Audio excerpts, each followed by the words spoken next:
Aye, just drop location.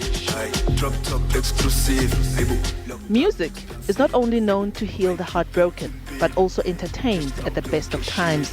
This is why many turn to it, creating their own beats, conceptualizing their own verses, and even adding language variations to popular music genres like amapiano. Basically, my parents are very musical, especially my pops. And so he put me into a band when I was young, and I started out playing the saxophone. And as I went forward, I realized that, wait, I don't have to just play one instrument. I can make full beats, full instrumentals. And that's what I really fell in love with.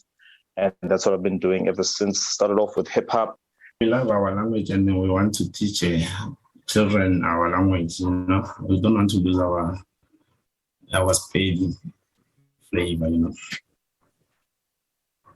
and there's no one who's doing amapiano in spade. You understand? I do believe that as artists, as musicians, we do have the ability to help people through music, and I do believe that we, or rather, I have a responsibility to spread a specific message and make a difference and change people's lives with music. But the pandemic has exposed the vulnerability of the music industry, whose creators are dependent on the gig economy. This has forced them to think out of the box in order to continue performing. This includes collaborations.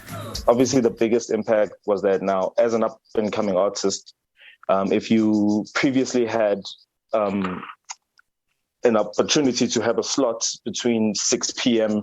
and let's say 4 a.m. whenever the venue closes, when they reduced the hours, that basically made the event organizers have to choose between, well, do we put an up-and-coming artist or do we have established artists? And so obviously they went for the established artists, and the up-and-comers had to hustle a bit more since there's less time for you to perform on the big stages. We did look deep into like virtual performances.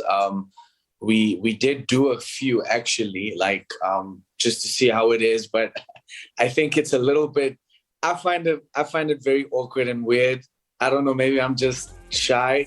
Like for me to do like a virtual performance like this, I feel there's a little bit of a disconnect, but I do understand why it was necessary.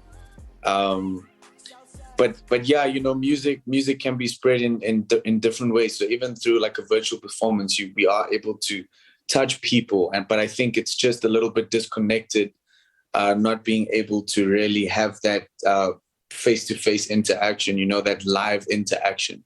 That you cannot do anything on this pandemic season. Everything is bad on our side, but on the other side, it helps us a lot on the studio because it can give us enough time to do what we want to do. Because we are always indoors, you see, so we can record more songs and promote them on the social media. With the economy in the doldrums and unemployment at an all-time high, artists say their prices have had to take this reality into account. This is over and above the fact that venues cannot be filled to capacity due to restrictions. Artists say this eats into their profits. Obviously, we had to move around the prices, especially when before you could be charging for an hour. Now, when the hours were reduced, then you'd have to charge for 30 minutes. At the moment, we charge 1.5 an hour, whether it's performance or whether it's just a DJ set. Obviously, if you want the full band, then the prices change, but you can be looking at least 1.5 an hour. I'm a hip hop artist, so you know, with piano being the big genre right now, it's a little bit tough. You know, we end up looking at specific lineups, and it's like, where do we fit in there? They're only booking piano artists, so it's a little bit difficult still, I'd say, not in the way you'd think. Because I mean, out there, it seems pretty normal, you know, even though within a pandemic, when we're out there, it doesn't really feel like a pandemic, which is a little bit worrisome. But I suppose, you know, this is our bread and butter, you know, we kind of have to be at these things and be in these situations. The promoters, they don't want to pay the full price because they will tell you that, hey, they only allow maybe 50% of capacity. So they pay little, and sometimes people, they don't come. So even the promoters are losing. All three artists are looking forward to the new year ahead with big plans in the works. Liabo, Setho, SABC News, Johannesburg.